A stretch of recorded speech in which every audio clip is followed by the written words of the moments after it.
You are listening to the Succession Link Get Connected podcast.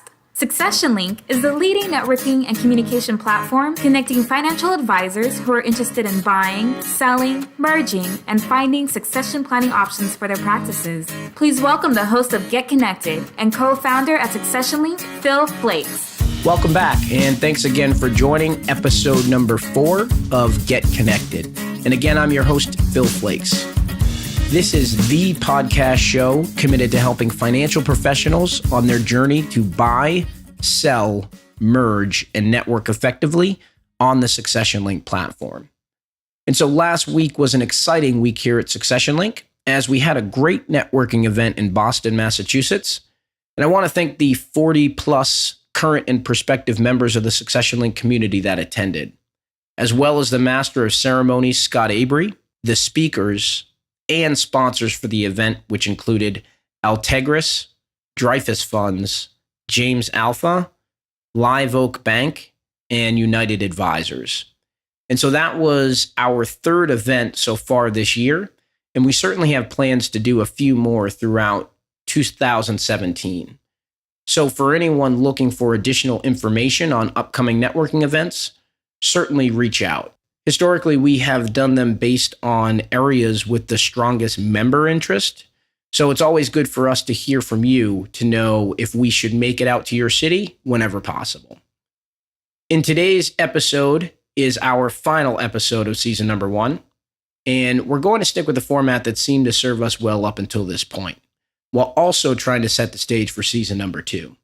So the opportunity spotlight for today includes featured practice listings from both the advisory and insurance side of the marketplace.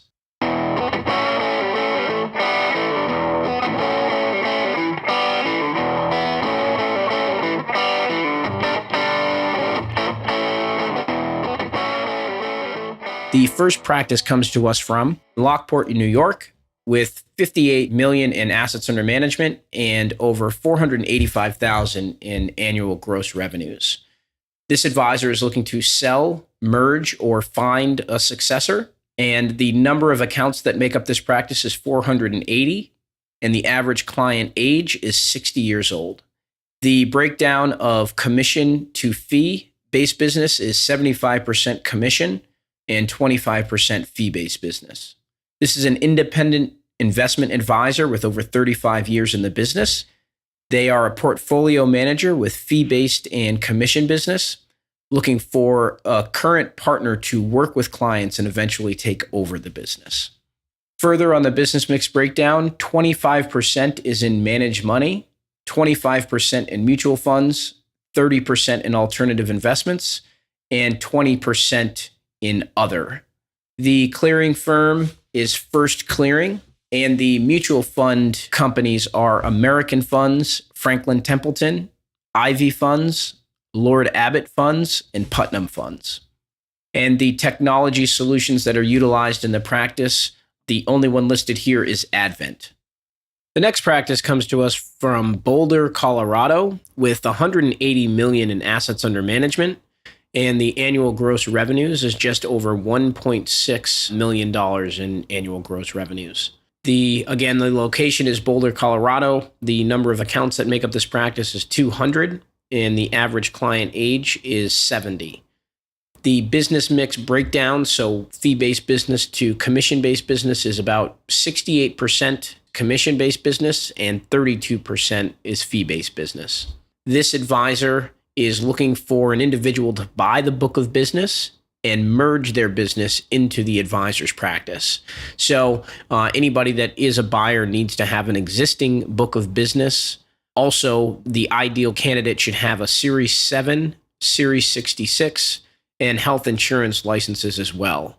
As far as the size of practice that the buyer should have, or the ideal candidate to step into the practice should have, they should have about $20 million in assets under management, and they must be willing to join the advisor's firm, and therefore the advisor will entertain offers from across the country as long as the candidate is willing to move to the Colorado area to join the existing firm. More on the business mix breakdown, 20% of the business is in managed money, 30% is in mutual funds, and 20% is invested in annuities, 5% in alternative investments, 5% is financial planning, and 20% is listed as other.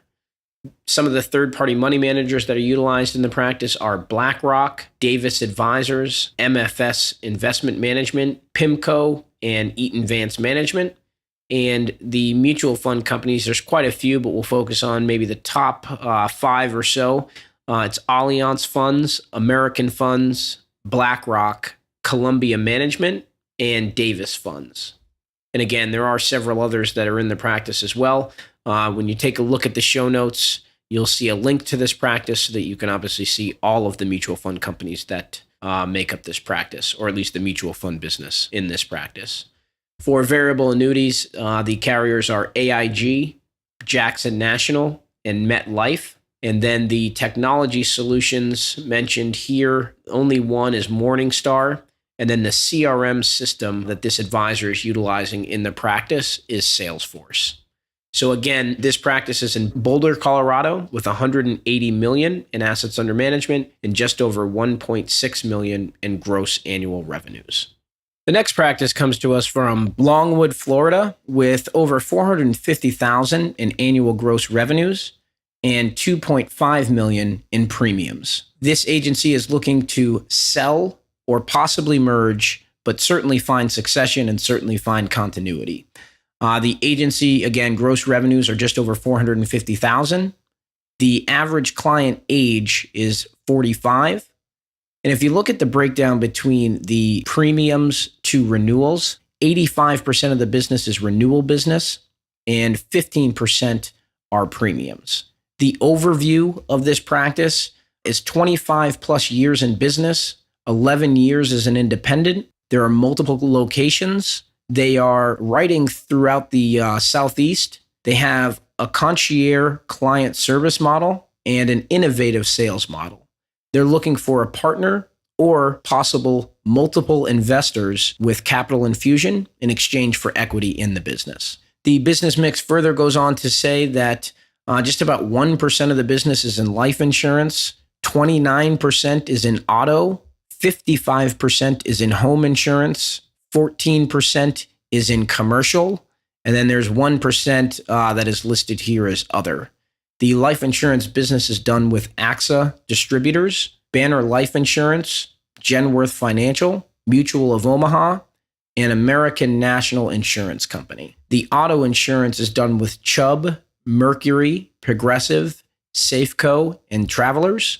And then the home insurance is done with American Integrity, ASI, Bankers, Federated, Florida Family, Southern Fidelity, Security First, and that rounds out the list.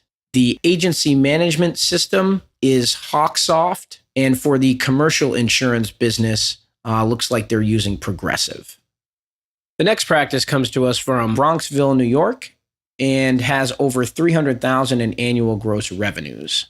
The average client age in the practice is 50 years old, and the business mix is about 65% premiums to 35% in renewals. The owner of the practice is looking to sell the business, but they're willing to stay on for 1 to 3 years and help transition the business and grow the business. They are offering strategies based on their experience that the buyer can certainly leverage as they dive into the book and look to grow it.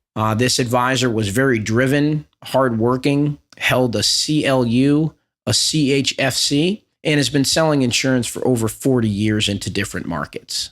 The business mix breakdown goes on to say 80% is in life insurance and 20% invested in other. The life insurance is done with Nationwide, Penn Mutual, Prudential, and John Hancock, and the other insurance business is done with US Life.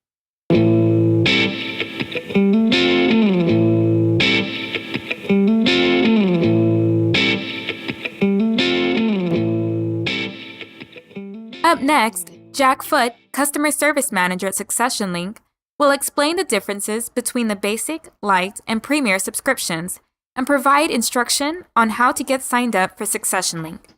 Hello, and welcome to the introduction and overview of the Succession Link Marketplace. My name is Jack, and I will be taking you through some of the basics of how to get signed up on the Succession Link and what Succession Link actually does. First of all, if you've already logged into Succession Link and created a basic free account, great. A lot of this is going to seem like it's familiar to you. If not, that's fine. Just go to successionlink.com. And you can sign up by clicking on the link here that says sign up.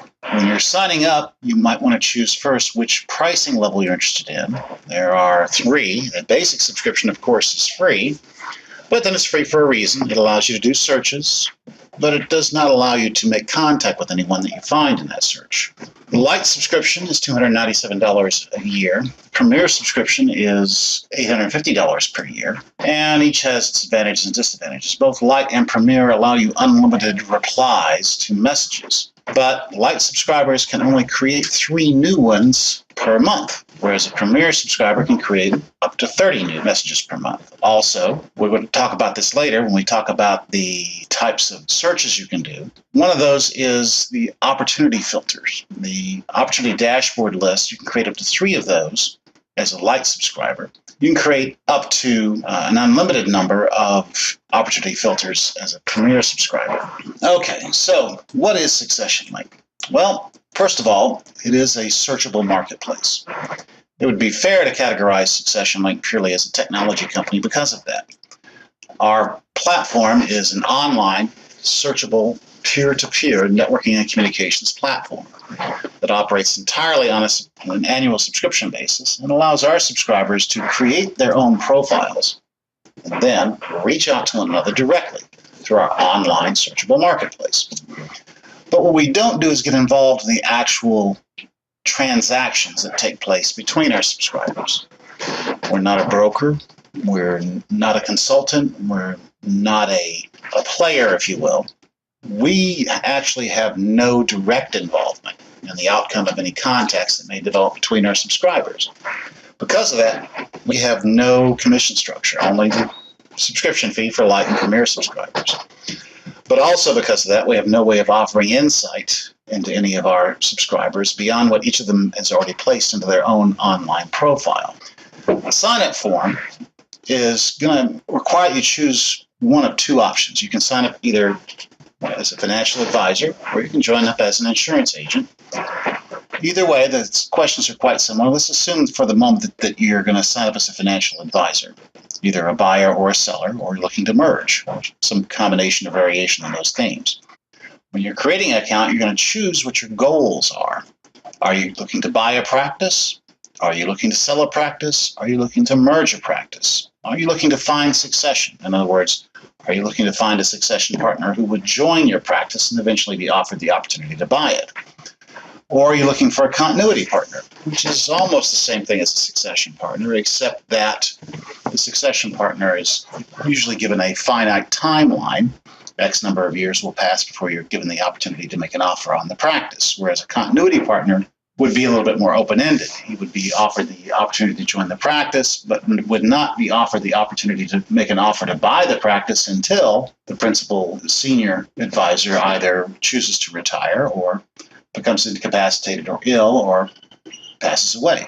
The last category, become a successor / join a practice, is often misunderstood. What it means is, if I check this off, I'm looking to become either that succession partner or continuity partner at that other practice. I'm looking to join in and become a succession partner, to become a continuity partner. So keep this in mind when you're creating your new profile. You'll also notice that if I check off buy a practice, I'm automatically excluded from selecting sell a practice, and vice versa. I can check off one or the other, but I cannot check off both. I can, however, check off multiple other categories, such as sell a practice / merge a practice, which happens a lot. The next thing you're going to be entering is your CRD number if you choose to. And some of our subscribers choose not to enter that because if you do enter that CRD number, it will generate the name of your practice or agency into the profile that you're creating. So others who are on the system will be able to see that. If you don't want that to appear, simply leave the CRD NPN number blank. Other factors here under your information that are not disclosed to anyone else are things like date of birth, first and last name, your email address, your office phone, your mobile phone, your website address. Any of these that are marked with an asterisk are required fields, but things like your office phone and email address are not displayed to the other subscribers. Even as a premier subscriber, when I look at someone else's profile, I will not be presented with data such as phone numbers or email addresses. Things like date of birth and website address, we use those internally only. Those are just for our demographic analysis and marketing purposes. Now, once you've filled out that information, you're going to fill out your company information. The overview field has virtually unlimited space, so you can be as descriptive as possible, and we encourage you to do that. If you're looking for what to put in there, you definitely want to put in what your goal is by being on our marketplace. And you also want to include details about your practice, especially if you're a potential buyer. A lot of buyers seem to be under the impression that they don't need to put this information into their field, but consider this. This is a purely peer-to-peer type of marketplace. When you're reaching out to other subscribers, whether they be sell or merge opportunities, they are evaluating you as much as you are evaluating them. As a practical matter, if you don't put information like this into your profile, it tends to make your profile look rather incomplete. And the sellers or the merge opportunities will tend to pay more attention to more complete profiles, and they will tend to ignore the less complete ones. So if you're going to be a paying subscriber, get the most for your money, as descriptive as possible in that overview field. We actually offer a separate 30-minute phone call for all of our potential buyers or potential sellers about what to put into that field. That coaching session is available for free, and if you go to our website and put in a support request to ask for one of those, you'll get back the information that you'll need in order to schedule one of those. You do have to schedule these in advance because there are so many of our subscribers who are asking for it. Broker-dealers. Well, you can put in your broker-dealer information there, but only if you choose to. You're not required to put that in there. Same for clearing firms and custodians. Things like the country, the street address, postal code, that stuff is used to present your information on a map. And when we get to the part about marketplace map, you see what I mean. But it's not going to display down at the street level. It's going to be more or less at the county level that you'll be able to see a pushpin type map arrangement where it shows you how many of each category you're looking for are in that area. But it doesn't specifically identify your street address. Your street address is not divulged to any of the other subscribers. In your business mix information, you're going to put in things like your current AUM, your trailing gross revenue, and these are going to be used when other folks are searching for you, particularly if you're a seller. Buyers often express the concern that they don't want to put this information in there. But again, the less complete your profile is, the less response you're going to get when you reach out to others. Client age, number of accounts, number of households, that information is not displayed to other subscribers. We use that internally. But fee-based versus commission-based, and these do both have to add up to a total of 100%, that is displayed for all of our subscribers to see. The business mix and practice ratio mix information, well, that's kind of important in that those are fields that will be used to evaluate whether or not you're a potential match for the other subscriber. Be as accurate as you possibly can. And when you're filling out these 7 fields, keep in mind that they do all have to total up to 100. Information like third-party money managers. Well, you can answer no to that if it's not applicable, but if you do answer yes, you're going to have to choose from the list or enter the name of that third-party money manager. Same is true of fields like mutual funds, variable annuities, insurance business, alternative investments, and so on. If you're doing succession planning, these are simple yes-no questions, but if you answer yes, you're probably going to get a lot more interest from your potential sellers if you're a potential buyer. Options, RIA, plan, valuation, these are informational questions that we just want to know a little bit more about you. The technology that exists in your current office. Do you currently use a CRM system? Do you currently use technology solutions? You can answer no if you wish, but if you answer yes, again, you're going to have to choose from a list or write in the name of the particular CRM system or technology solution that you're actually using.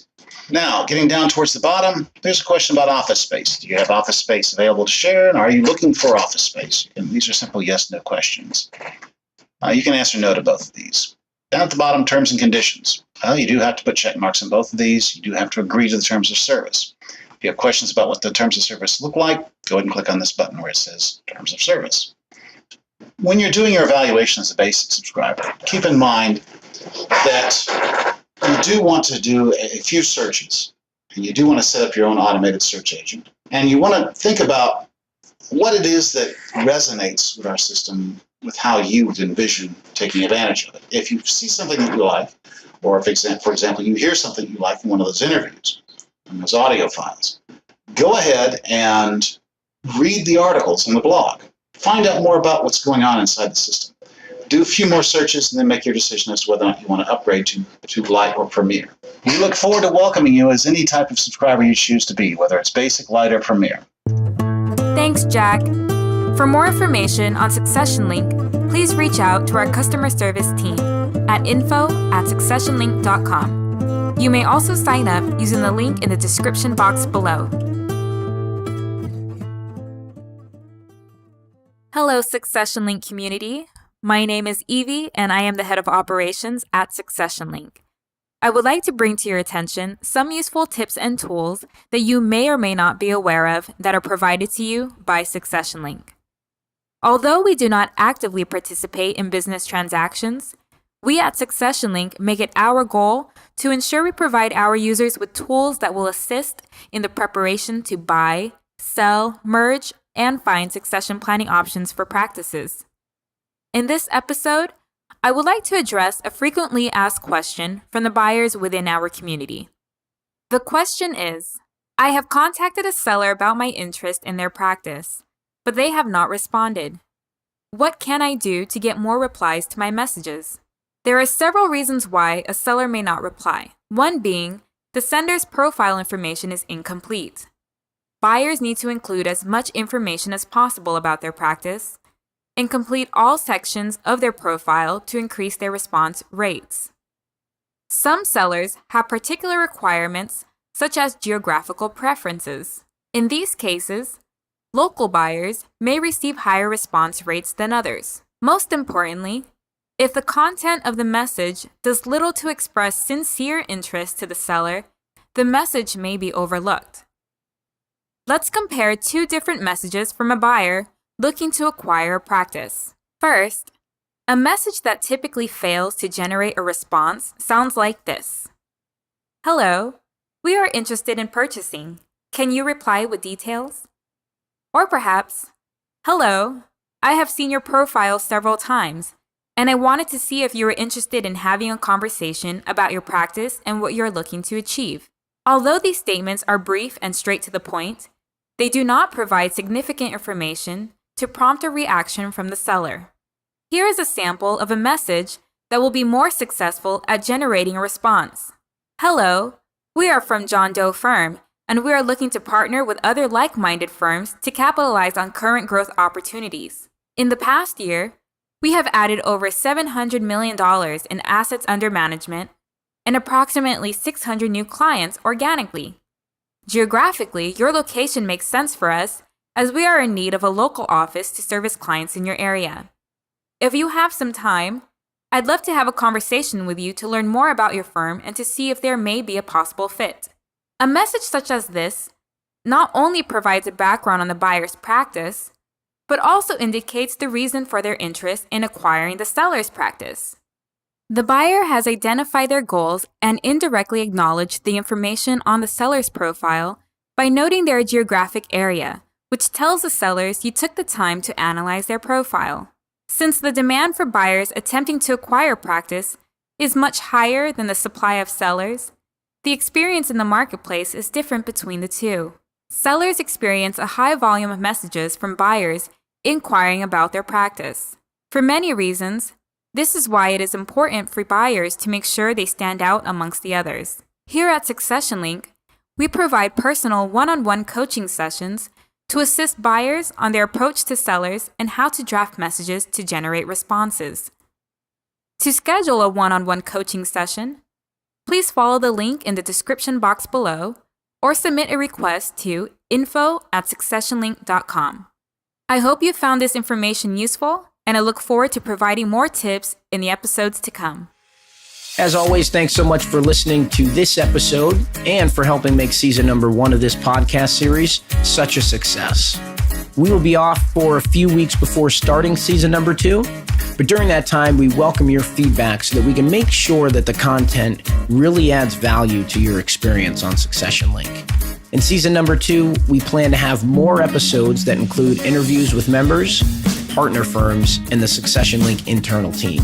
We also will continue to keep bringing opportunities to further engage with in the community, to not only get connected, but stay connected. Thanks again for joining, and see you next time and next season on Get Connected.